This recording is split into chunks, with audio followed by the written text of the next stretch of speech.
One of the biggest lies that we've been told is that salt causes high blood pressure. In fact, 80% of people with normal blood pressure are not salt sensitive, meaning that if they eat a normal amount of salt, their blood pressure does not significantly increase. If you actually look at the individual blood pressure data, it looks like this when you restrict your salt intake. In fact, about half the people will actually have an increase in blood pressure when they restrict their salt intake, and half will have a decrease. Now, 10% here and 10% here have a very minor increase or decrease. It's only this 10% and this 10% that have a actual significant decrease in blood pressure and a significant increase. But it's about the same amount. So you have 60% of people that have no change, and then you have 20% that have an increase and 20% that have a decrease.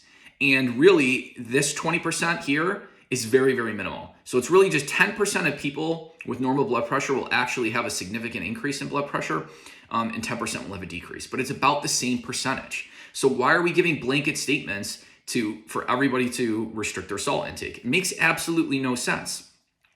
But if you look beyond blood pressure, all the other surrogate markers actually get worse when you restrict your salt intake. So decreasing your salt intake, especially below 1,500 milligrams of sodium, which is, slightly over half a teaspoon of salt. If you go below that, which is what the American Heart Association recommends, that can increase kidney failure because there's such a low amount of blood volume flowing to the kidneys. Because salt, when you restrict your salt intake, you're just volume depleting the person. You're basically just dehydrating them. So in most cases, that is not a good reduction in blood pressure anyway.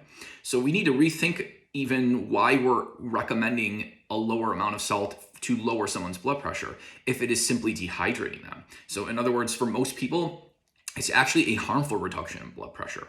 But then if you look at things like insulin, cholesterol, you look at triglycerides, you look at all the stress hormones, noradrenaline, adrenaline, you look at the artery stiffening hormones like renin, angiotensin II, aldosterone, they all increase on a low salt diet. So when you add it all up, insulin, all these other surrogate markers, they're all worse. Even heart rate goes up. In people with normal blood pressure, heart rate goes up by about 4 beats per minute.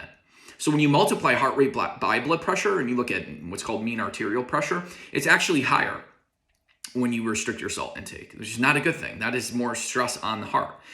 So a low salt intake can be stressful on the heart because it stiffens the arteries. It can be stressful on the kidneys because it stiffens the arteries and reduces blood flow to the kidneys.